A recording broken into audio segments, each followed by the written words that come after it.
Hello guys, welcome to channel exam Guruji. उम्मीद करता हूं कि आप सभी अच्छे होंगे और आप जिस किसी भी एग्जाम की प्रिपरेशन कर रहे हैं वो भी अच्छी चल रही होगी। तो गाइस, जैसा कि स्क्रीन पे आप देख रहे हैं, आज डिस्कस करेंगे हम एसएससी सीएचएसएल 2019 के टायर 1 के पेपर को, जो 13 अक्टूबर को हुआ था और शिफ्ट 2 में हुआ था। इसके क्वांटिटेटिव एप्टीट्यूड पार्ट को हम डिस्कस करेंगे। स्क्रीन पे आप देख रहे हैं साथ ही toughest shift of SSC CHSL 2019, यानी कि एसएससी सीएचएसएल 2019 की सबसे कठिन पारी। और ये सबसे कठिन पारी है। हमने अभी शिफ्ट 1 का जो पेपर डिस्कस किया था इससे पहले, वो सेकंड मोस्ट टफेस्ट शिफ्ट थी और ये फर्स्ट है। यानी कि जो इसमें मार्क्स थे वो 18 पॉइंट समथिंग एवरेज मार्क्स आए थे बच्चों के। सबसे ज़्यादा टफ है। और हमने देखा था पिछली जो शिफ्ट थी उसमें क्या था, कैलकुलेटिव था, यानी कि बहुत ज़्यादा टाइम ले रहा था सॉल्व होने में। क्वेश्चन उसमें कैलकुलेशन इतनी ज़्यादा थी जिस वजह से बच्चे अटैम्प्ट नहीं कर पाए उन क्वेश्चनों को। और 19 पॉइंट समथिंग उसका एवरेज मार्क्स था और इस शिफ्ट का जो है 18 पॉइंट समथिंग है। तो फिर स्टार्ट करते हैं। अगर आप वीडियो को देख रहे हैं तो एंड तक ज़रूर देखें, बहुत अच्छे अच्छे क्वेश्चन हैं और उसको कैसे करना है ये हम यहाँ पे डिस्कस करेंगे।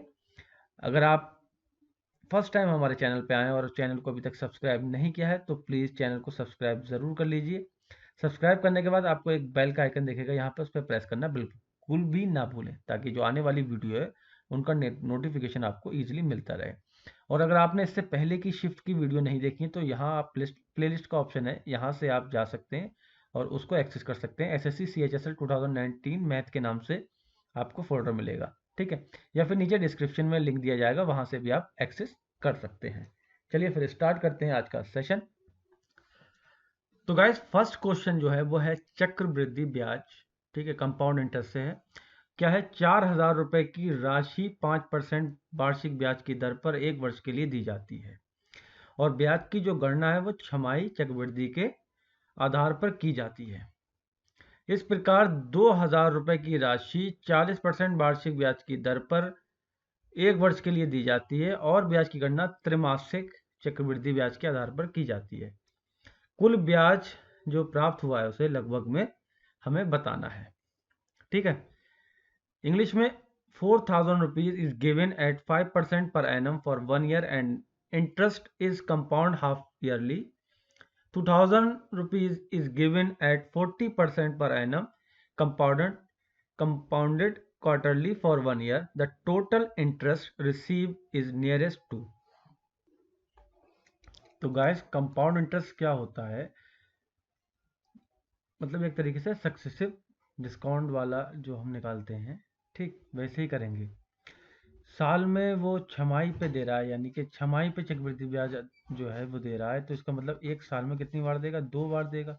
तो जो उसका इंटरेस्ट रेट है वो हो जाएगा हाफ, यानी कि 2 से हो जाएगा डिवाइड, और टाइम जो हो जाएगा वो 2 से हो जाएगा मल्टीप्लाई, यानी कि डबल हो जाएगा, ठीक। क्या करेंगे, 4,000 मल्टीप्लाई 5 का आधा कितना हो जाएगा, 2.5, यानी कि 102.5% गुणा 102.5%, ये आ जाएगा, ठीक। 2 जीरो से 2 जीरो कैंसिल आउट, 1 जीरो से 1 जीरो कैंसिल आउट हो गया ये, ठीक है। और अभी जब इसको कैलकुलेट करेंगे तो ये आ जाएगा 2880, ठीक। इतना हमें मिल जाएगा कैलकुलेशन के बाद। सॉरी, ये 4,202.5 आएगा। डेट मीन यहाँ से मुझे जो इंटरेस्ट मिला वो कितना मिला, 202 रुपये 50 पैसे मिला, ठीक है। अब वो अगली टर्म में कह रहा है कि 2,000 रुपये की राशि है और 40% ब्याज की दर है, लेकिन ये त्रैमासिक है, यानी कि हर 3 महीने पर दिया जा रहा है। तो एक साल में कितनी बार देगा, ये 4 बार देगा। डेट मीन ये मुझे 4 से डिवाइड करना पड़ेगी इसकी जो परसेंटेज है रेट की, यानी कि ब्याज की दर, और 4 बार उससे ब्याज लूंगा मैं, ठीक है। तो 2,000 रुपये हैं, ये 110 हो जाएगी, 4 से डिवाइड करेंगे यानी कि 10% रह जाएगा। ये 4 बार करना है मुझे,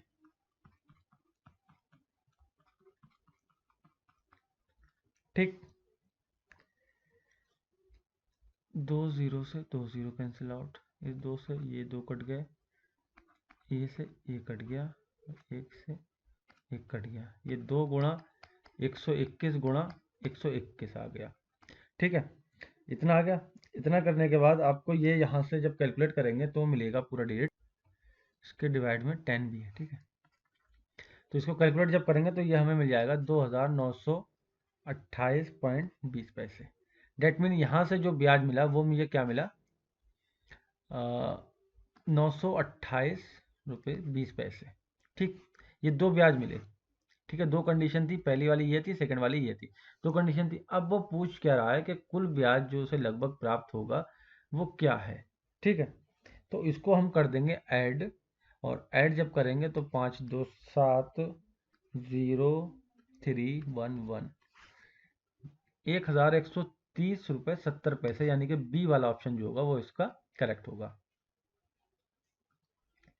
नेक्स्ट क्वेश्चन है कि एक व्यक्ति और उसके पिता की आयु का अनुपात 4 और 5 है, ठीक है। उस व्यक्ति और उसके पुत्र की आयु का अनुपात 6 और 1 है। 4 वर्ष पहले यह अनुपात क्रमशः 11 और 14 था, और 11 1 था, ठीक है। मतलब जो अनुपात दे रखा है। तो अब से 12 वर्ष बाद पोता और दादा की आयु का अनुपात क्या होगा। The ratio of a man's age to his father's age is 4:5 and the ratio of his age to his son's age is 6:1. 4 years ago, these ratio were 11:14 and 11:1 respectively. The ratio of the age of the grandfather to that of the grandson 12 years from now will be. तो क्या करेंगे, हम मान लेते हैं व्यक्ति यानी कि M है और उसके पिताजी हैं तो F है, उनका 4 और 5 का रेशियो है, ठीक है। फिर वो कह रहा है कि उस व्यक्ति और उसके पुत्र का यानी कि M और उसका सन, उनका रेशियो क्या है, 6 और 1 है।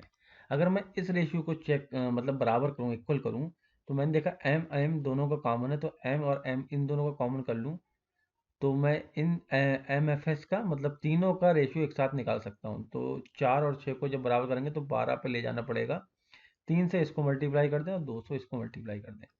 तो एम एफ और एस क्या मिलेगा, 4 तियाँ 12 और 5 तियाँ 15 और 2 एकम 2, यानी कि जो प्रेजेंट एज है उनकी, अभी जो एज है उसका रेशियो अगर देखूं, उस व्यक्ति का, उसके पिता का और उसके सन का जो रेशियो है 12 15 और 2 का रेशियो आएगा, ठीक है। बात करते हैं 4 साल पहले की, ठीक है। तो 4 साल पहले क्या था, मतलब उस व्यक्ति का अपने पिताजी के साथ 11 और 14 का था, और अपने पुत्र के साथ उसका क्या था, 11 और 1 का था। तो मैं यहाँ से कह सकता हूँ कि अगर मैं तीनों का एक साथ देखूँ तो 11 दोनों में सेम है, तो यानी कि बराबर है ये, 11 14 और 1 का था। 4 साल पहले की बात है। अगर अब मैं यहाँ से देखूँ तो जो डिफरेंस आ रहा है 1 का आ रहा है, ठीक है। यहाँ भी देख लो 1 का आएगा, 14 है अभी। तो इसका मतलब क्या है, इस 1 की वैल्यू कितनी है, 4 साल है। तो अभी मैं प्रेजेंट एज निकालूं तो इसकी तो हो जाएगी 8, इसकी हो जाएगी 15 चौका 60 और इसकी हो जाएगी 12 चौका 48। मुझसे रेशियो पूछा गया है केवल दादाजी का और उसके पोते का, यानी कि 60 और 8 का बीच का रेशियो देखेंगे। और पूछा गया है कि 12 वर्ष के बाद का बताना है हमें। तो 60 में 12 जोड़ेंगे हो जाएगा 72, और 12 में 8 जोड़ेंगे तो हो जाएगा 20, ठीक है। तो ये होता है 4 पंजे 20 और ये होता है 18 चौक 72, यानी कि 18:5, 18:5 जो होगा वो इसका होगा आंसर, यानी कि आंसर ऑप्शन नंबर 2। चलिए फिर आगे बढ़ेंगे। और बोला कि एक घन की प्रत्येक कोर में 10% वृद्धि की जाए तो इसके पृष्ठीय क्षेत्रफल में कितना प्रतिशत की वृद्धि होगी। If each edge of cube increase by 10% then the percentage increase in its surface area, ठीक। तो गाइज हमें पता होना चाहिए कि जो सरफेस एरिया होता है क्यूब का वो कितना होता है, 6a²। और बात हो रही है इसी की, यानी कि साइड का स्क्वायर होता है, साइड में ही वृद्धि की गई है। और ए स्क्वायर का मतलब होता है 2 बार मल्टीप्लाई, यानी कि वो चीज़ 2 बार आ रही है। तो हमने पिछली वीडियो जो हमारी है CHSL 18 की, उसमें भी डिस्कस किया था, चाहे वो रेक्टेंगल से हो, चाहे वो ट्राइंगल से हो, या किसी भी चीज़ से हो, बस हमें फार्मूला पता होना चाहिए, और हम फार्मूला पता होगा तो हम फाइंड कर लेंगे कि उसमें साइड कितनी आ रही हैं। तो यहाँ पर दो साइड ही यूज़ हो पा रही हैं, यानी कि एक्स वाई वाला जो रामबाण वाला फार्मूला था हमारा, x plus x y divided by 100, इसका करेंगे यूज़। तो 10% बढ़ रही है, दो साइड है तो दो बढ़ा देंगे, 10 × 10/100। यहाँ से 20 हो गया, प्लस ये मिल गया हमें 1। टोटल जो है वो 21% जो है उसका एरिया बढ़ेगा। ठीक है, प्लस में आया तो बढ़ेगा, ठीक, माइनस में आएगा तो घटेगा। ठीक, आगे बढ़ेंगे अब। स्थान H और O के बीच की दूरी d इकाई है। एक व्यक्ति H से O की दूरी एक सुनिश्चित समय में औसत S इकाई की चाल से तय करता है। अगर वह व्यक्ति 60 किलोमीटर की चाल से चलता तब वह सामान्य से 20 मिनट ज़्यादा समय लगता। अगर वो 75 किलोमीटर की चाल से चलता तो वह सामान्य से 44 मिनट पहले दूरी तय कर लेता। D और S के आंकिक मानों का योग क्या है? The distance between the place H and O is D units. The average speed that gets a person from H to O in a, ये थोड़ा सा आई थिंक, हाँ ठीक है, इन a stipulated time is S unit. He takes 20 minutes more time than usual if he travel at 60 km per hour and reach 44 minutes early if he travel at 75 km per hour. The sum of the numerical value of D and S is, ठीक। तो guys करना क्या है, हमें हमें पता है दूरी बटे चाल होती है। 60 किलोमीटर की चाल से चली तो वो कितना टाइम ले रही है? 20 मिनट ज़्यादा ले रही है, यानी कि अगर टी टाइम ले रही थी पहले तो 20 मिनट का मतलब होता है, अगर आर में निकाल लें हम, ठीक है, 1/3, तो 1/3 ज़्यादा ले रहा है। इसको अगर मैं यहाँ से सॉल्व कर लेता हूँ तो डी बराबर 60t + 20 आ जाएगा। ठीक है, दूसरा जो इक्वेशन है वो 75 की स्पीड से जा रही है, तब वो कितना टाइम कम लेती है? 44 मिनट, और 44 मिनट का मतलब होता है 11/15। ठीक, तो ये कितना कम ले रही है, तो माइनस कर देंगे 11/15।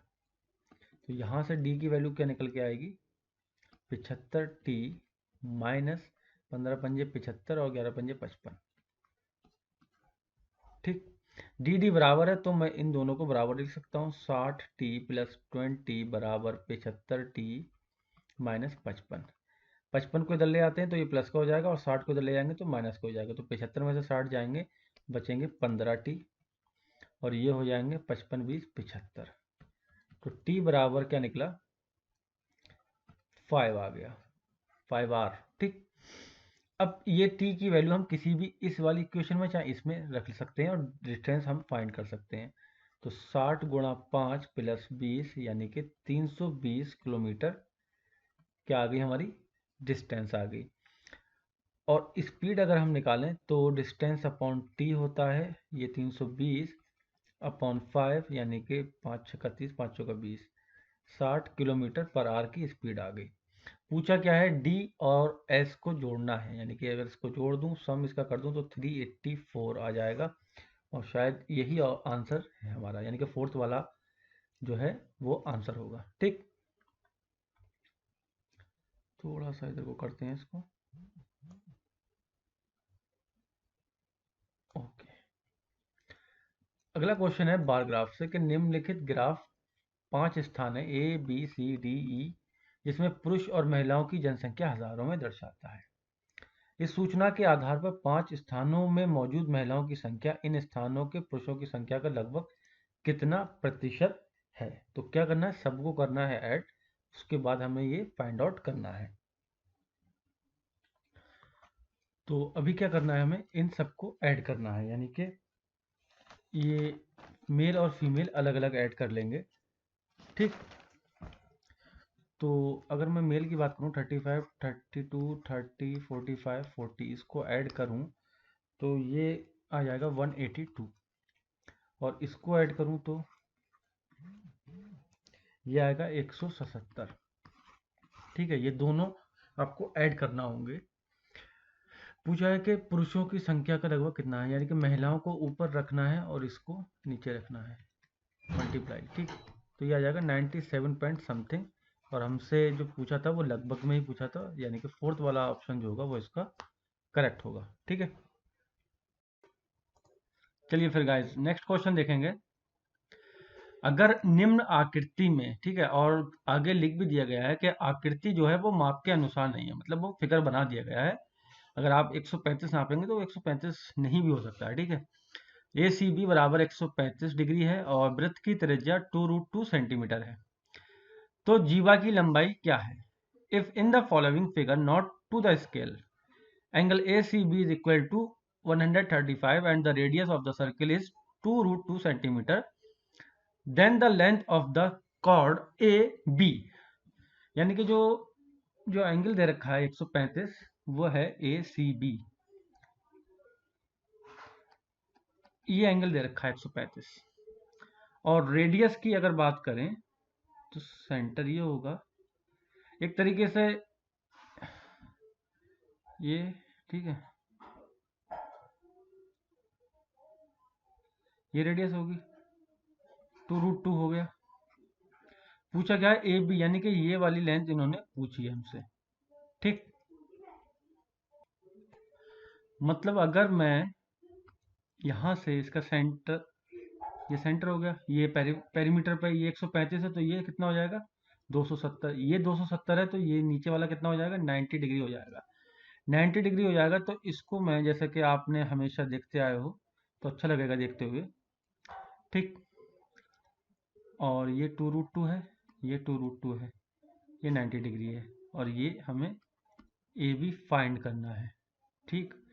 ये ओ मान लो, तो ये ऐसा फिगर बनेगा ये, ठीक। हम मोस्टली मतलब क्या है, ज़्यादातर ऐसा ही फिगर देखते हैं, ठीक। तो अभी समझने में आ रहा होगा कि अब हमें क्या करना है, हाइपोटेनियस इसकी निकालनी है। हाइपोटेनियस कैसे निकालेंगे, यानी कि ए बी का स्क्वायर इज इक्वल टू 2√2 का स्क्वायर प्लस 2√2 का स्क्वायर, 4 दूनी 8 प्लस 4 दूनी 8, और ये हो गया 16, और a B is equal to आ जाएगा 4 सेंटीमीटर, जो भी यूनिट उसकी दे रखी है, यानी कि ऑप्शन नंबर 1 जो होगा वो इसका करेक्ट होगा।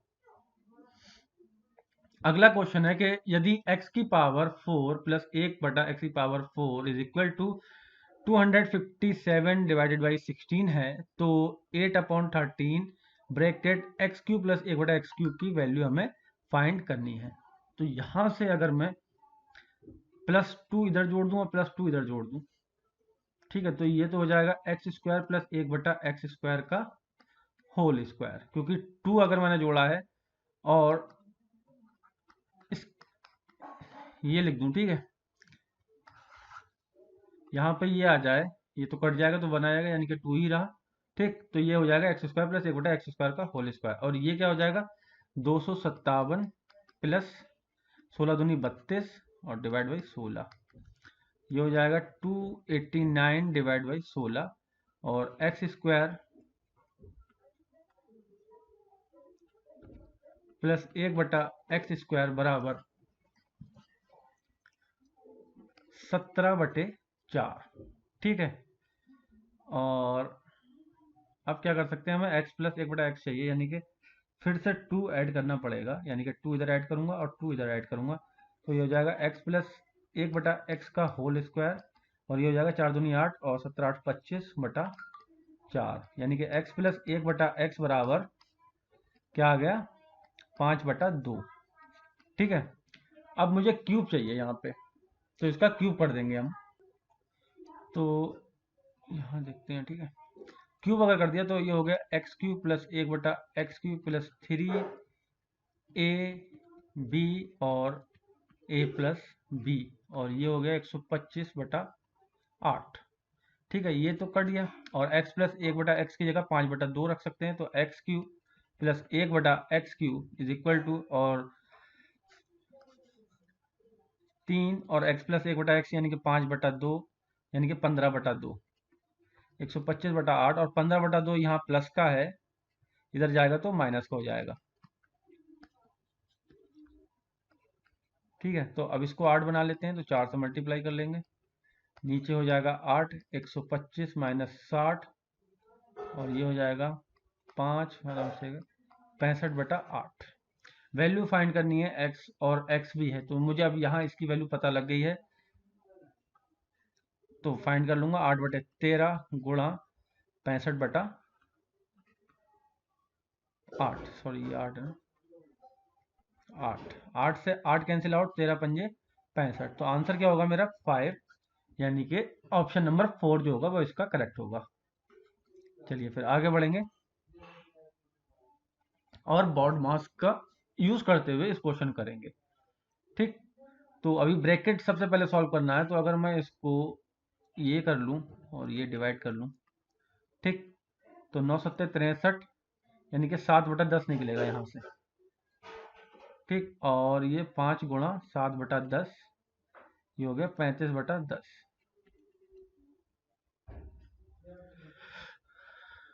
ठीक है, अब क्या है, या फिर इसको 3.5 भी लिख सकते हैं, तो 45 माइनस 3.5 प्लस, और ये भी क्या हो गया 3.5 हो गया, 7×5 = 35, तो 3.5 प्लस का ये माइनस का ये कट गया, क्या बचा 45 ही बचा। लेट मीन ऑप्शन नंबर 3 जो होगा वो इसमें करेक्ट होगा।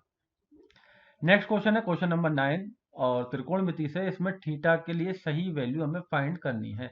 तो मतलब हमें वैल्यू रख रख के इसमें देख लें तब ज़्यादा सही होगा, क्योंकि वहां से बहुत लेंथी होगा, तो सबसे बेटर वही होगा। ठीक है, तो 4 बनाना है, तो वैल्यू रख लेते हैं 1 प्लस साइन थीटा की वैल्यू होती है 1/2 साइन 30 की, माइनस ये होता है √3/2, 1 plus 1/2 plus √3/2 plus 1 plus 1/2 plus √3/2, और ये होगा 1 प्लस 1/2 माइनस √3/2, तो ये 3/2 हो जाएगा ये वाला पार्ट,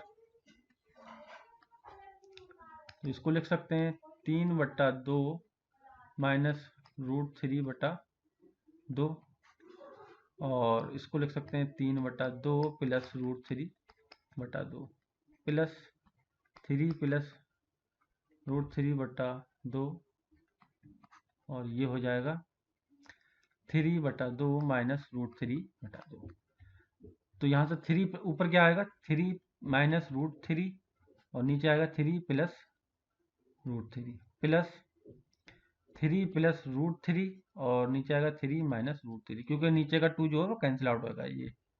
ठीक है, कॉमन होके, तो अभी क्या होगा, इसको कर लेते हैं क्रॉस मल्टीप्लाई, तो ये 3 माइनस √3 का होल स्क्वायर हो जाएगा, प्लस 3 प्लस √3 का होल स्क्वायर हो जाएगा, और नीचे होगा 9 माइनस 3।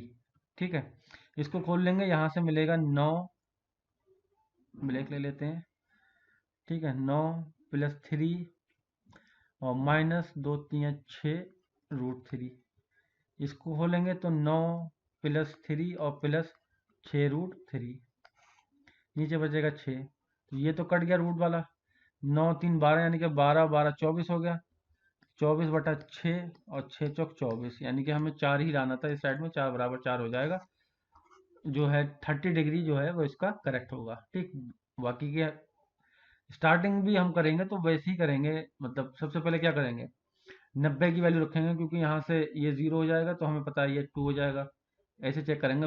वैल्यू वो लेके चेक करते हैं जिसमें इजी कैलकुलेशन रहे, तो सबसे पहले 90 लेंगे, वहां से एलिमिनेट होगा।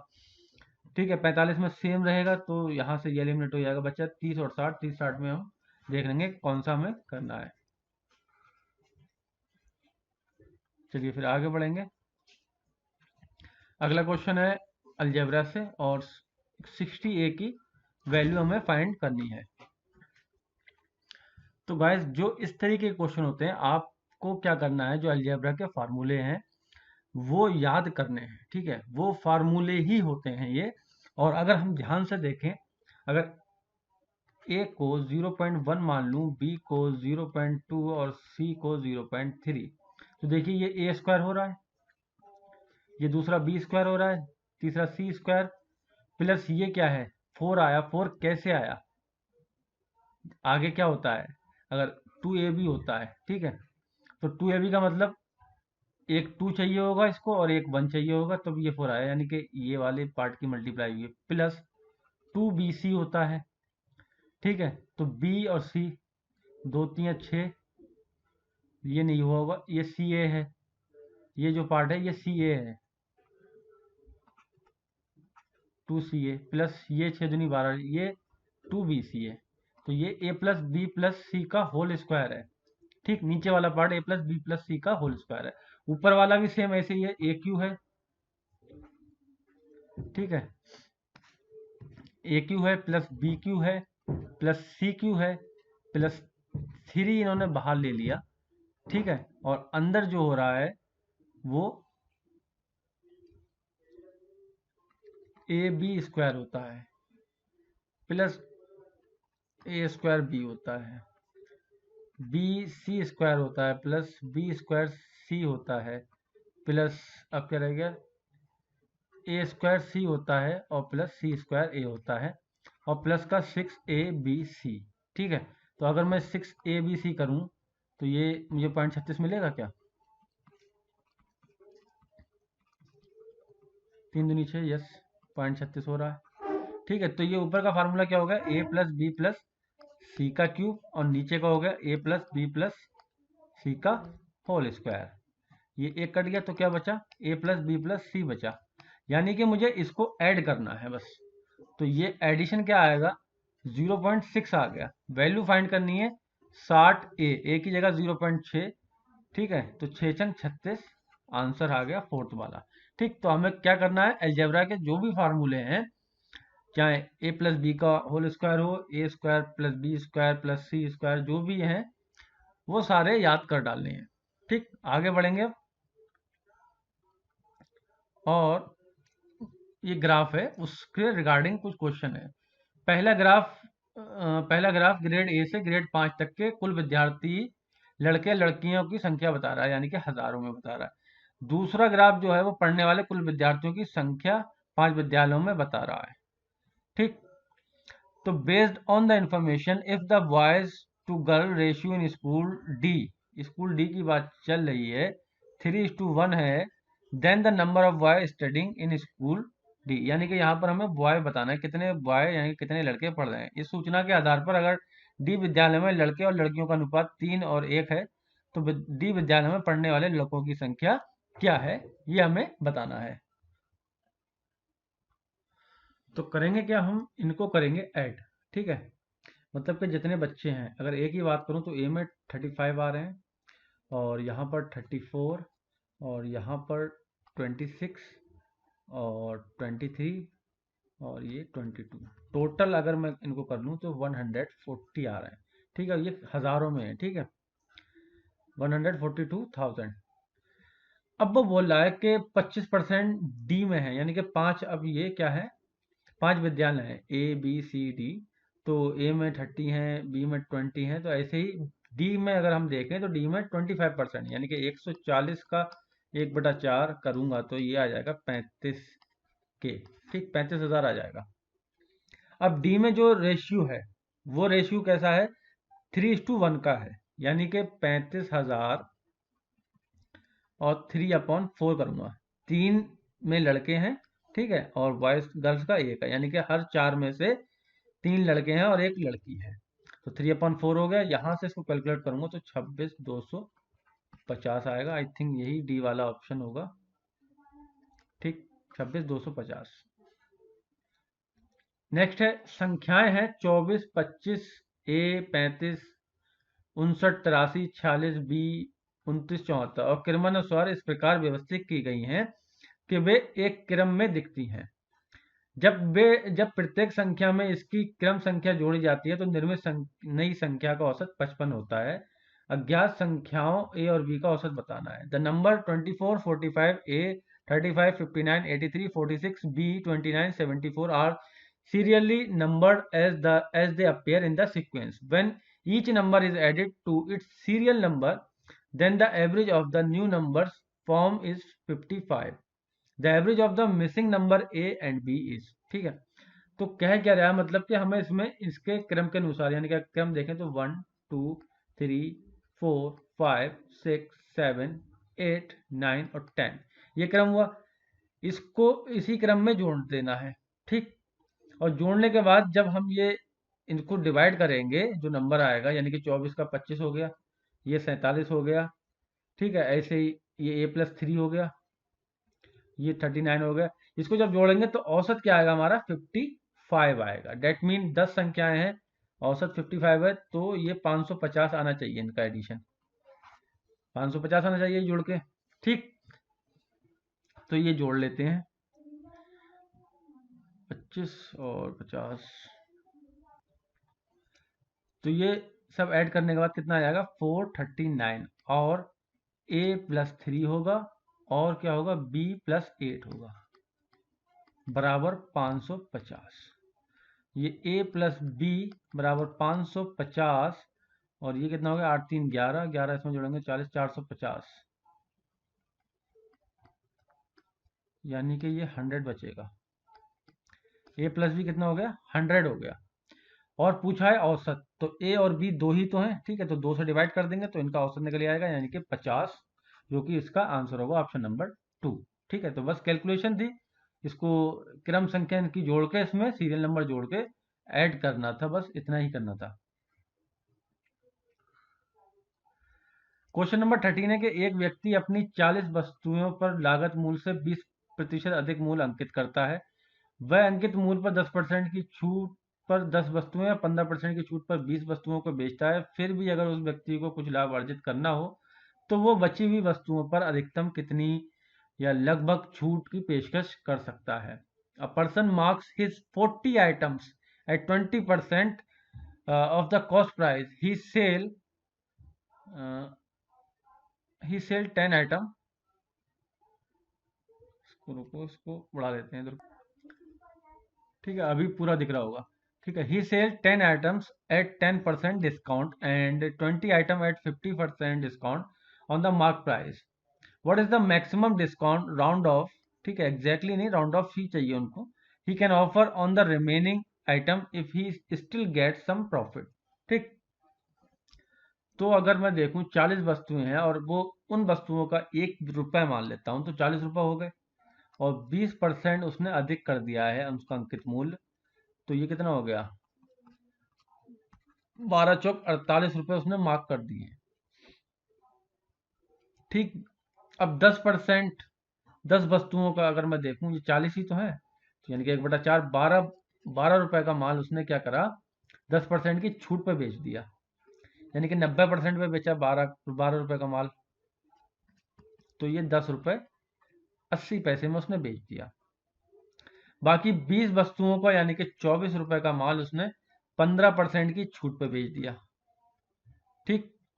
तो 17 और ये 20, यहाँ 10 बचेगा और ये 12, इसकी गुणा कर लेंगे, 17 दूनी 34 और 17 का 17, 20, 20 रुपए 4 पैसे में उसने बेचा इसको, तो इसको कर लेंगे ऐड, तो ये आ जाएगा 31.2, यानी कि 31 रुपए 20 पैसे का उसने माल बेच दिया। माल कितना बेच चुका है, 30 रुपए का लगभग बेच चुका है, और कितने में बेच चुका है, 31 रुपए 20 पैसे में। अभी भी उसका जो माल है वो कितने का है, 8.8 रुपीज़ का माल बचा हुआ है, बट उसे अगर हम उसकी एमआरपी देखें जो उसने कर रखी है वो 12 रुपए है, ठीक है। तो अगर वो एमआरपी पे भी बेच दे तब भी वो मतलब फायदे में रहेगा। और अगर ऑप्शन से देखें तो देखो 25% क्या होता है, 1/4, 1/4 12 का करोगे, यानी कि 3 रुपए की छूट दोगे, तो ये 8 रुपए में बेचोगे, और 8 रुपए में बेचोगे, और 8 रुपए 80 रुपए पैसे का उसका माल बचा हुआ है, तो अभी इसको 80 पैसे का जो है लॉस हो जाएगा। तो यहाँ से 25 और 21 तो एलिमिनेट हो गए, ठीक है। तो थोड़ा सा ऊपर बढ़ना था, बस 26 यहाँ पर लगा देंगे।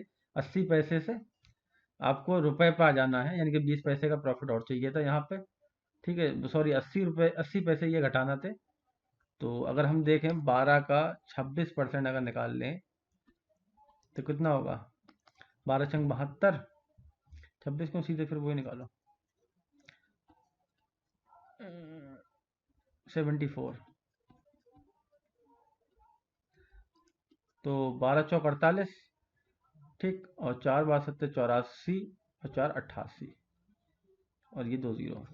8 रुपये 88 पैसे का 26% छूट दोगे तो 8 रुपये 88 पैसे का बेचोगे, और हमारे पास 8 रुपये 80 पैसे का माल था, यानी कि यहाँ भी हमने 0.8 पैसे का हमने यहाँ पर फ़ायदा कमा लिया। और पहले भी 1 रुपये 20 पैसे का, लगभग 1 रुपये 28 पैसे का पूरे सौदे में उसको फ़ायदा हो जाएगा। ठीक है, चलिए फिर आगे बढ़ते हैं। क्वेश्चन नंबर 14 है कि निम्न आकृति जो भी मतलब माप के अनुसार नहीं है, जीवा ए बी पर इस प्रकार खींची जाती है कि उसके द्वारा केंद्र ओ पर निर्मित कोण जीवा सी डी द्वारा निर्मित कोण का दुगना होता है। ए ए ई बी यानी कि ये वाला कोण टू ए ओ बी, ठीक है।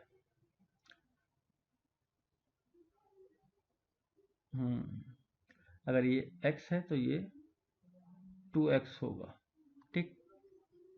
तो सी ओ डी हमें फाइंड करना है, सी ओ डी ये वाला फाइंड करना है। In the following figure not to scale at the centre O if the chord A B subtends double the angle that is subtended by chord C and the angle AEB is equal to 2AOB, then COD is equal to। तो अभी मेरे पास ये कितना हो गया, ये 90 degree होता है, ये भी 90 डिग्री होता है क्योंकि ये टेंजेंट है, ठीक है। अब ये कितना बचा, x और 2x कितना हो गया, 3x हो गया, और ये चाहिए कितना मुझे, 80 चाहिए। डेट मीन x की वैल्यू कितनी आ गई, 60 डिग्री आ गई। ये वाला 120 हो गया और ये 60 हो गया। वो बोल रहा है कि ए बी इस प्रकार खींची जाती है कि इसके द्वारा केंद्र ओ पर निर्मित कोण जीवा सी डी यानी कि इस वाली जीवा से जो कोण बनाया गया उसका दुगना है। तो अगर ये 60 है तो ये 30 हो जाएगा। ऑप्शन नंबर थर्ड जो होगा वो इसका करेक्ट होगा। तो नेक्स्ट क्वेश्चन देखते हैं गाइस। एक तेल का एक सौदागर है जो 236 रुपये प्रति लीटर की दर से खरीदे गए 50 लीटर तेल को बेचकर न्यूनतम 2100 रुपये का लाभ कमाना चाहता है। तो 236 रुपये प्रति लीटर के हिसाब से खरीदा और उसने 50 लीटर खरीदा, तो ये कितना हो गया, 5 छक्का 30, 3 5 3 15 3 18 और 5 दूनी 10 और 1 11, इतने का उसने तेल खरीदा और बेचना चाह रहा है वो 2100 रुपये के लाभ पर। इसके लिए वो तेल में कुछ लीटर नकली तेल मिलाता है जिसका क्रय मूल्य जो है 180 रुपये प्रति लीटर है। मतलब कि जो नकली तेल उसमें मिला रहा है उसका जो रेट है वो 180 रुपये लीटर के हिसाब से है, और वह इसे 250 रुपये प्रति लीटर की दर से बेचता है, यानी कि मिलाने के बाद उसे वो 250 रुपये प्रति लीटर की दर से बेचेगा। इसके लिए उसे कितने लीटर नकली तेल की आवश्यकता होगी। तो इंग्लिश वाले जो है वो वीडियो को पॉज करके इंग्लिश का क्वेश्चन पढ़ लें, ठीक है। तो मैं आगे समझा रहा हूँ कि किस तरीके से आपको करना है। तो करना क्या है, आपको ये जो रेट है उसने इतना खर्चा तो पहले कर दिया, प्लस उसने 180 के हिसाब से कुछ तेल लिया होगा नकली वाला, तो वो मान लो कि x लीटर लिया है, तो वो इतना खर्चा ये हो गया, प्लस उसको 2100 रुपये और चाहिए फायदे के, ठीक। और ये सब बराबर कब होगा, जब ये हमें पता हो कि 50 लीटर तो तेल ये है असली वाला और x लीटर वो है नकली वाला, और उसको बेचा कितने की दर से, 250 के। ये सब होगा बराबर, ठीक है। इसको ऐड कर लेंगे और ऐड करने के बाद इसको x की फॉर्म में सॉल्व कर लेंगे, ठीक। तो ये हो जाएगा 13,900 प्लस 180x, ठीक है। और इसकी गुणा करेंगे तो ये हो जाएगा 125,00 प्लस 250x, x वाला पार्ट इधर ले आते हैं और नंबर वाला इधर, तो ये हो जाएगा 70x बचेगा यहाँ पर क्योंकि ये जाएगा माइनस में, और इधर बचेगा 1400। तो x बराबर 20 आ जाएगा, और शायद x ही हमें फाइंड करना है, नकली तेल, ठीक है। नकली तेल को तो x माना था हमने यहाँ, तो 20 लीटर इसका आंसर होगा।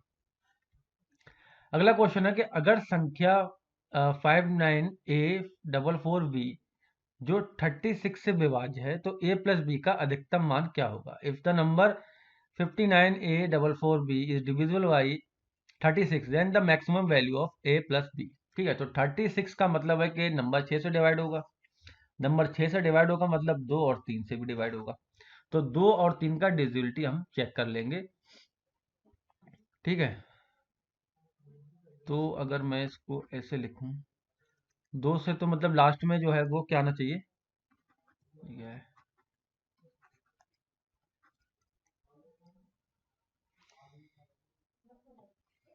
ठीक है। तो लास्ट में यानी कि बी वाला जो नंबर होगा वो कैसा होगा, इवन नंबर होगा। क्यों? क्योंकि इवन नंबर ही 2 से डिवाइड हो पाएगा, अदरवाइज नहीं हो पाएगा। तो ये तो हमें पता लग गया, 59A44B। ठीक। और 3 से डिविजिबिलिटी का हमें पता है कि इन सब का सम जो है वो 3 से डिवाइड होना चाहिए। तो अभी कितना है, 9 5 14, 14 4 18, 4 22, और ए और प्लस बी। ठीक, ये किससे 3 से डिवाइड होगा। अब 0 2 4 6 8 ये होंगे हमारे बी की वैल्यू, इनमें से कोई एक होगी। ठीक है, तभी ये 2 से डिवाइड हो पाएगा। तो यहाँ से तो अगर हम कोई भी वैल्यू पकड़ लें, अगर 0 पकड़ेंगे तो ए का 14 वैल्यू हो नहीं सकती। ठीक है, 2 पकड़ेंगे तब 12 भी नहीं लिख सकते, 4 पकड़ेंगे तब 8 हाँ जरूर लिख सकते हैं, ए बराबर 8। हम्म। अब 8 क्या, 3 से अगर ए बराबर 8 लेंगे, ठीक, 4 अगर बी बराबर 4 ले लिया हमने, और ये बराबर 8, तो 8 4 22 30, 34 कटेगा नहीं। तो यहाँ पर अगर 9 करूँ तब भी नहीं, 9 4 13 नहीं कटेगा, 10 हो नहीं सकता। ठीक है, तो 4 भी नहीं लेंगे। बी की वैल्यू अगर 6 लेता हूँ मैं, तो हो गया मेरे पास 28। अब मेरे को कितना चाहिए, 2 मिल जाए तब भी कट जाएगा ये। कटेगा ना। ठीक, 2 मिल जाए तब भी कट जाएगा, 30 हो जाएगा। सम इसका कितना हो जाएगा, 30 हो जाएगा, और 3 से कट जाएगा। बट अगर ए प्लस बी करूँ मैं, तो 2 + 6 हो गया ये, और ये हो गया 8। तो 8 हमारे ऑप्शन में नहीं है, तो इसका मतलब यहाँ पर मुझे वैल्यू और बढ़ानी है। और वैल्यू किसकी बढ़ानी है, यहाँ नहीं बढ़ाना है। ठीक है, यहाँ बढ़ाते हैं। बी की तो 6 रखेंगे। ठीक है, तो बढ़ाएंगे कितने, 3 ही बढ़ाएंगे, ताकि वो 3 से डिवाइड हो पाए। तो 2 3 5, तो अभी 5 हो गया और ये 6 हो गया। 11 भी ऑप्शन में नहीं है। तो अब क्या करेंगे, यहाँ पर 5 की जगह अगर 8 रख लें, तो तब हो गया, इस टोटल वैल्यू हो गई 36, 36/3, यानी कि 3 से डिविजिबल भी है। और 8 हमने वैल्यू ली है इसकी, और 6 हमने लिए बी की, तो 8 से 14, यानी कि ऑप्शन नंबर 1 जो होगा वो इसका करेक्ट होगा। ठीक है, बाकी नहीं होंगे। फिर देख लो 14, फिर अगर कुछ नंबर हमें बढ़ाना होगा तो 3 करना होगा, 14 3 17 होते हैं, यहाँ 16 है।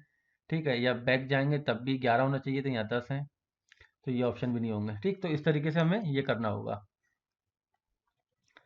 नेक्स्ट क्वेश्चन है 17 नंबर के, निम्न आकृति में, आकृति जो है वो माप के अनुसार नहीं है। ठीक है, ये फिगर जो है वो कुछ और बनेगा, एक्चुअल में ऐसा नहीं बनेगा, माप के अनुसार नहीं है। तो हम कैसा भी इसको अपने हिसाब से बना भी सकते हैं। ठीक है, ऐसा नहीं है कि ये फिक्स है। अगर D A B plus C B A, D A B यानी कि इसकी बात कर रहा है, और सी बी ए इसकी बात कर रहा है, ये दोनों मिलके 90 बना रहे हैं। ठीक है, और बी सी और ए डी बराबर हैं, यानी कि ये वाला पार्ट बी सी और ए डी ये बराबर है। ए बी बराबर 20 दे रखा है, ये 20 भी है।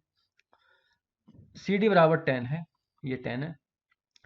तो ये चतुर्भुज है। ठीक है, इसका ए बी सी डी का क्षेत्रफल हमें बताना है। In the following figure, not to scale, D A B plus C B A is equal to 90 degree, B C is equal to A D, and A B is equal to 20 centimetre, C D is equal to 10 centimetre, then the area of the quadrilateral A B C D. तो figure को हम अपने तरीके से बनाते हैं। ठीक है, जैसा हमें देखने की आदत है, मोस्टली हम ऐसा फिगर देखते हैं, देखने में भी अच्छा लगे और सवाल भी करने में आसान हो जाए। ठीक, ये बना दिया हमने फिगर, डी और सी, ये मतलब ये साइड को हमने उठा दिया ऊपर को, ए और बी। ठीक है, ये बोला है उसने ये वाली साइड बराबर है, और ये साइड जब बराबर है तो ये 45 और 45 का हो गया, यानी कि ये बोल भी रहा था कि ये दोनों 90 डिग्री है, तो 90 डिग्री भी हो रहा है, और ये साइड बराबर है, तो इसलिए बराबर बराबर एंगल इनको दे दिया गया। ये पूरा 20 है। ठीक है, यहाँ से परपेंडिकुलर करा देते हैं, और ये यहाँ से।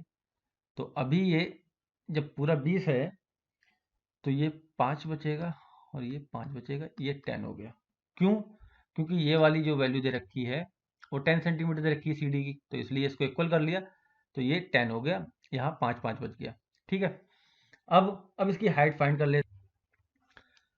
तो भैया ये है 90 डिग्री, ठीक है, और ये भी 90 डिग्री है, तो इसका मतलब ये 45 हो गया। अगर अब मैं ए डी और ये कुछ भी मान लो ई, ए डी ई में देखूं तो 45 के सामने 5 है, तो इस 45 के सामने भी 5 होगा, डेट मीन हाइट जो हो गई वो भी मेरी 5 हो गई। ठीक, सेम इसमें ही होगा, तो ये 5 आ गई, यानी कि जो हाइट है इसकी वो 5 है इस फिगर की।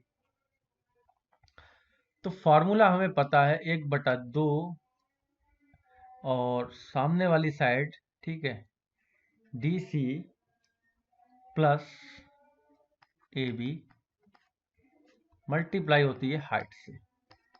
1/2 डी सी 10 है और ए बी 20 है, तो ये हो गया 30 और एच है 5, तो 2 15 और 15 पंजे 75। ठीक है, जो भी यूनिट है उसका स्क्वायर कर दो, यानी कि ऑप्शन ए जो है वो इसका करेक्ट होगा, 75 सेंटीमीटर स्क्वायर इसका आंसर होगा। अगला क्वेश्चन है पाई चार्ट से, और उसमें आयात निर्यात की मात्रा का अनुपात जो है वो दर्शाया गया है। अगर 2016 में आयात 250 मिलियन है, ठीक है, यानी कि 2016 ये येलो वाला, ये वाला पार्ट, ठीक, और 2017 को मिलाकर कुल निर्यात जो है वो 500 मिलियन है, तो 2017 में कितना आयात हुआ है? If the import in 2016 were 250 million and the total export in the year 2016 and 2017 together were 500 million, then the import in 2017 were, ठीक, ये है क्वेश्चन। तो 2016 में देखें तो 1.25 दे रखा है, 1.25 को मैं ये इसमें फ्रैक्शन में चेंज कर लेता हूं, तो यहां से मुझे क्या पता लगेगा कि जो 125 आ रहा है अभी, उसकी वैल्यू कितनी है? 250 है, तो 100 की वैल्यू कितनी होगी? 200, ठीक, क्योंकि यहाँ दे रखा है ना 250 मिलियन। 2016 में जो इंपोर्ट है वो 250 मिलियन है, और जो ये दे रखी है ये रेशियो है आयात और निर्यात का, यानी कि आयात पहले आया, निर्यात बाद में आया। इंपोर्ट और एक्सपोर्ट का रेशियो दे रखा है, ये इंपोर्ट है, ये एक्सपोर्ट है। इंपोर्ट 250 दे रखा था क्वेश्चन में, मैंने यहाँ से एक्सपोर्ट निकाल लिया, यानी कि 2016 में जो एक्सपोर्ट हुआ था वो 200 हुआ था। आगे बोल रहा है कि 2016 और 17 में मिलाकर कुल निर्यात जो था वो 500 मिलियन था, तो डेट मीन 2017 का जो एक्सपोर्ट था वो कितना था? 500 में से 200 निकाल दोगे 300, 300 था ना। अब अगर 2017 में यानी कि ब्लू वाले में देखूं तो ये क्या होता है? यही तो है ना, ठीक। तो 10 बराबर 300 है, तो 14 बराबर कितना आएगा? 420, यानी कि 420 जो होगा वो इसका आंसर होगा। 10 तियां 30, ठीक है, 4 तियां 42, ठीक, तो 420 आ जाएगा, ये आंसर होगा हमारा पहला वाला। अगला क्वेश्चन देखेंगे। a प्लस बी की वैल्यू 8 है, a plus A square B plus B plus A B square बराबर 128, तो A cube minus B cube का हमें मान बताना है, यानी कि इनका वैल्यू हमें फाइंड करनी है, ठीक। तो पहले हम इसको सॉल्व करेंगे, ठीक है। तो a प्लस बी और a square plus B plus A B square बराबर 128, इसकी वैल्यू मुझे पता है 8 है, और 8 जब इधर जाएगा तो हो जाएगा माइनस का, ठीक है। यहाँ से अभी हम क्या कर सकते हैं, ए बी कॉमन कर लें तो a प्लस बी बचेगा, और ये हो गया 120, क्योंकि हमने 8 जो है इसकी वैल्यू रखी, और 8 प्लस का यहाँ इधर जाएगा माइनस का, वो माइनस हो जाएगा। तो अभी मुझे फिर से a प्लस बी की वैल्यू 8 रख दूंगा, तो ए बी की वैल्यू मुझे पता लग जाएगी, और ए बी की वैल्यू हो जाएगी 15, ठीक, एक वैल्यू ये निकाल ली।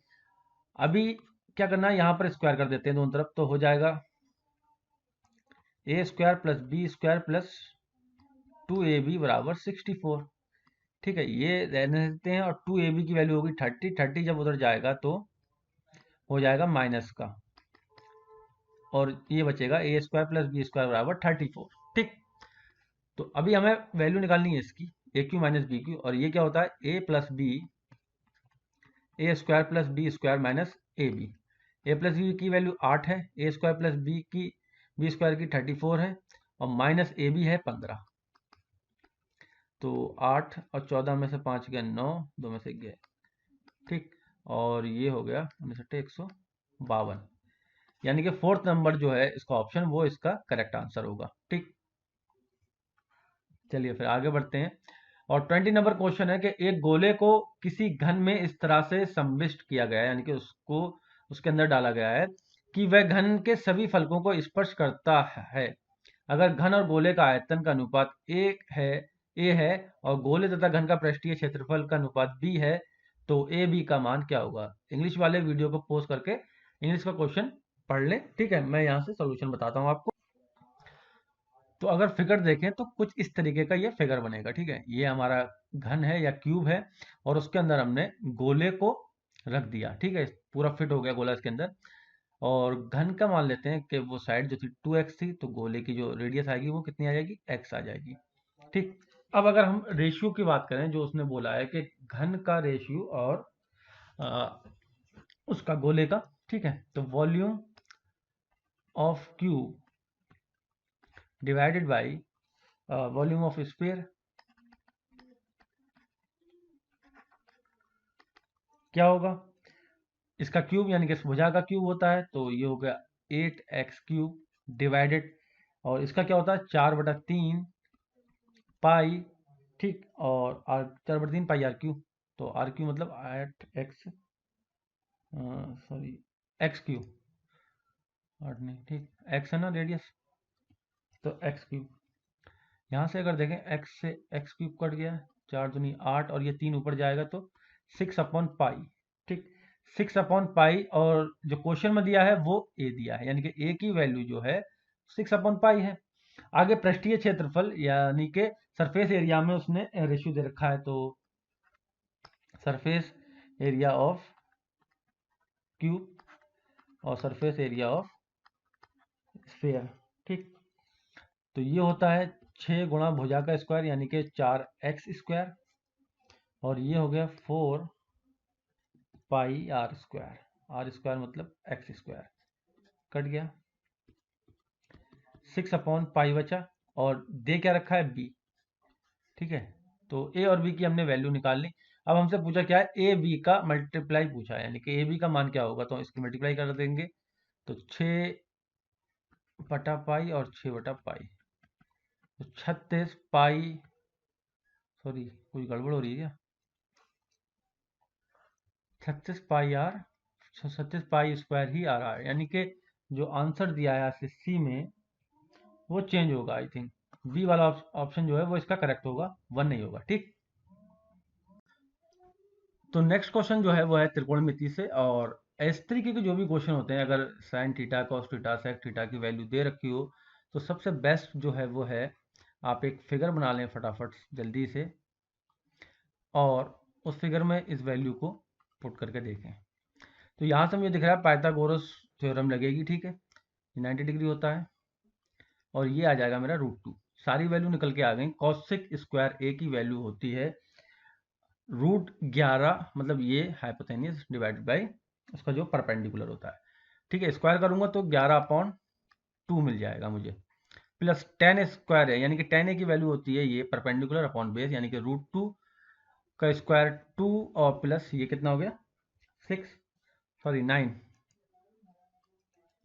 2/9 डिवाइड sin² मतलब के परपेंडिकुलर डिवाइडेड बाई हाइपोटेन्यूस, यानी कि 2/11 प्लस cot² यानी कि अब इसका उल्टा कर दें, यहाँ से भी ऐसे समझ सकते हैं।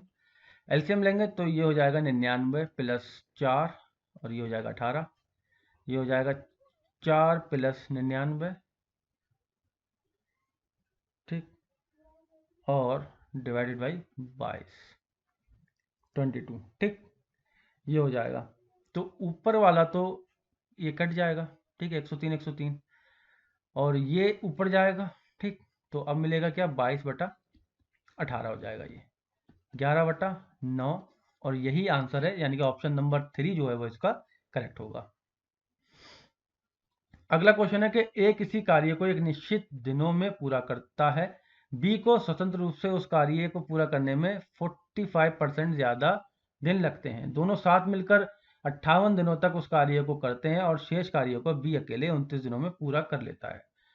अगर ए अकेले कार्य को करे तो वह उस कार्य को कितने दिनों में पूरा कर सकेगा। इंग्लिश वाले वीडियो को पॉज करके इंग्लिश का क्वेश्चन पढ़ लें, देन उसके बाद समझें कि सॉल्यूशन किस तरीके से हुआ है।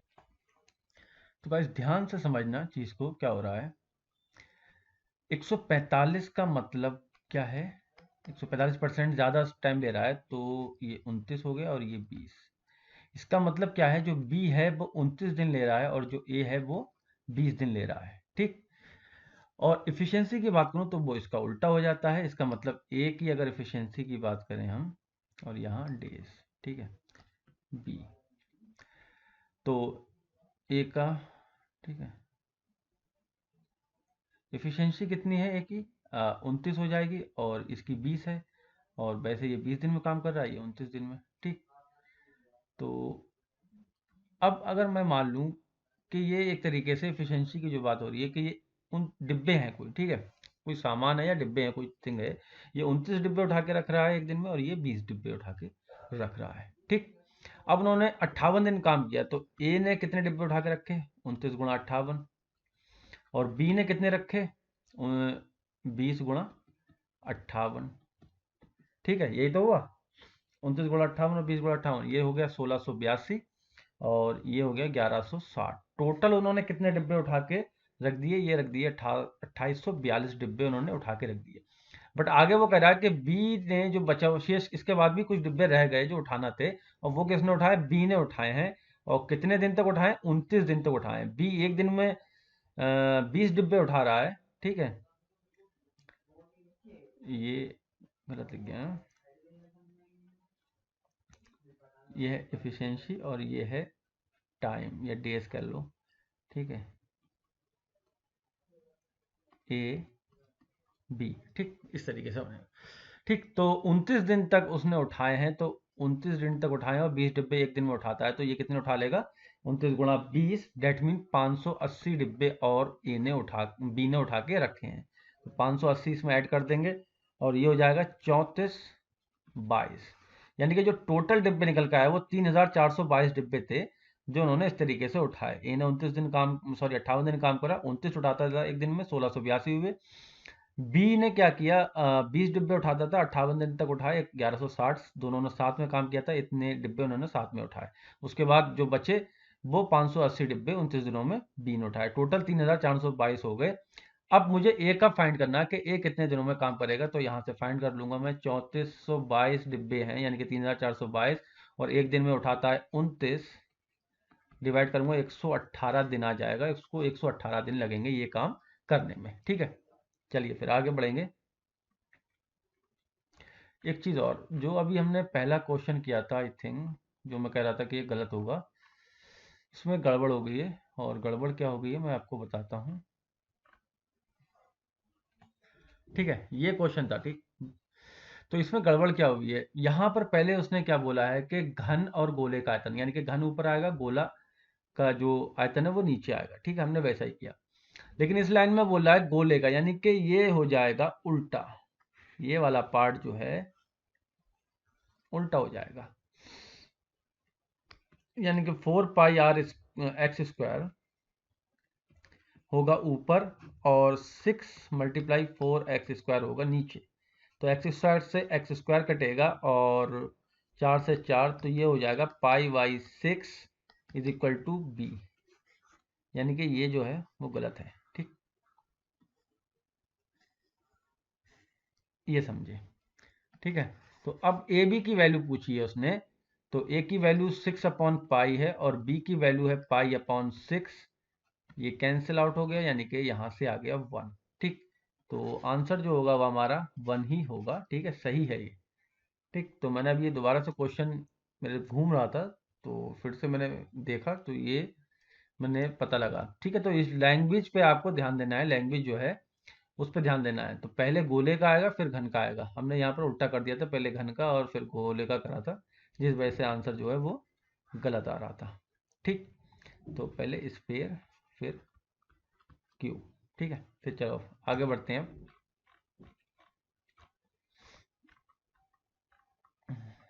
ये हो गया, ठीक, हाँ। अब क्वेश्चन है त्रिकोणमिति, क्वेश्चन जो है वो है cos A sine A cot A गुणोत्तर श्रेणी में है, 10 की पावर 6a माइनस 10 स्क्वायर ए की हमें वैल्यू फाइंड करनी है। If cos A sine A cot A are in geometric progression then the value of 10 to the power 6 minus 10 to the power 2। ठीक है, तो हमें पता है जब भी जीपी में होते हैं तो क्या होता है, sine square A is equal to cos A multiply cot A. ठीक, यहां से मैं फाइंड कर सकता हूं, अगर मैं कॉस ए मल्टीप्लाई इसको कॉट को चेंज कर लूं इसमें कॉस ए अपॉन साइन ए। ठीक, कॉस ए अपॉन साइन ए,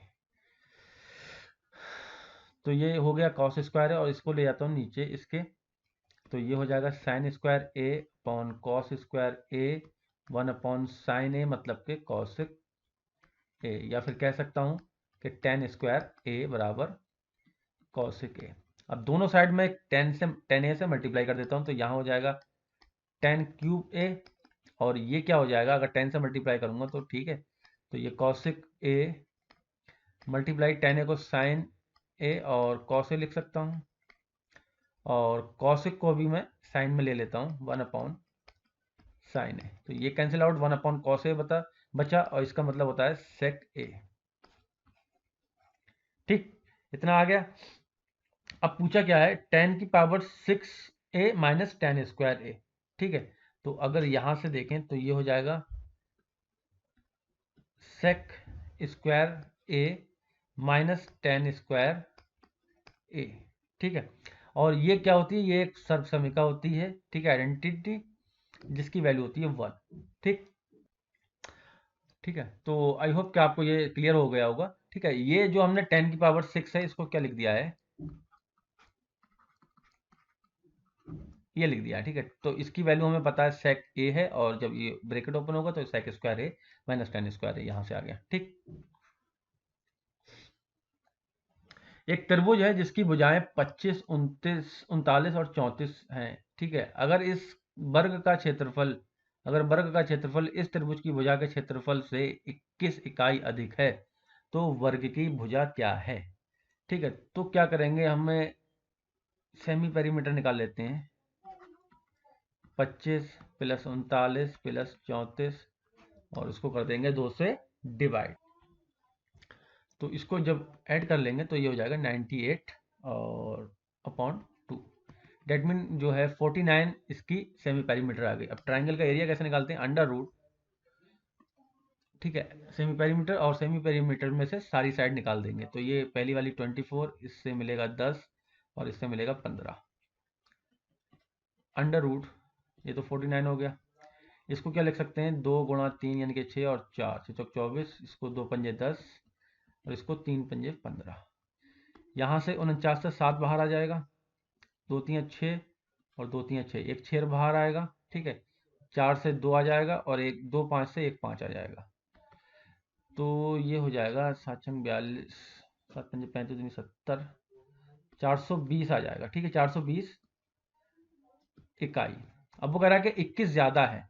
ठीक है, किसकी ज्यादा है, वर्ग का क्षेत्रफल ज्यादा है, तो वर्ग का क्षेत्रफल होता है ए स्क्वायर, और वो 420 प्लस 21 ज्यादा है, तो ये हो गया 441, डेट मीन ए की वैल्यू आ गई 441। ठीक है, 21, और यही हमसे पूछा गया था, आंसर होगा 21 होगा। आज की वीडियो का लास्ट क्वेश्चन है, और बार ग्राफ से है ये कि एक गृह सज्जा कंपनी चादर, घड़ी, बाल हैंगिंग, पर्दा और बाल स्टिकर जैसे 5 विभिन्न उत्पादों का निर्माण करती है, और उनका ये 2018 और 19 का बार ग्राफ है, यानी कि ब्लू वाला जो है 18 का है और येलो वाला 19 का है। ठीक, अब इस सूचना के आधार पर किस उत्पाद की बिक्री में 2018 के मुकाबले 2019 में 55% की वृद्धि हुई है। 55% का मतलब कि आपका आधे से ज्यादा।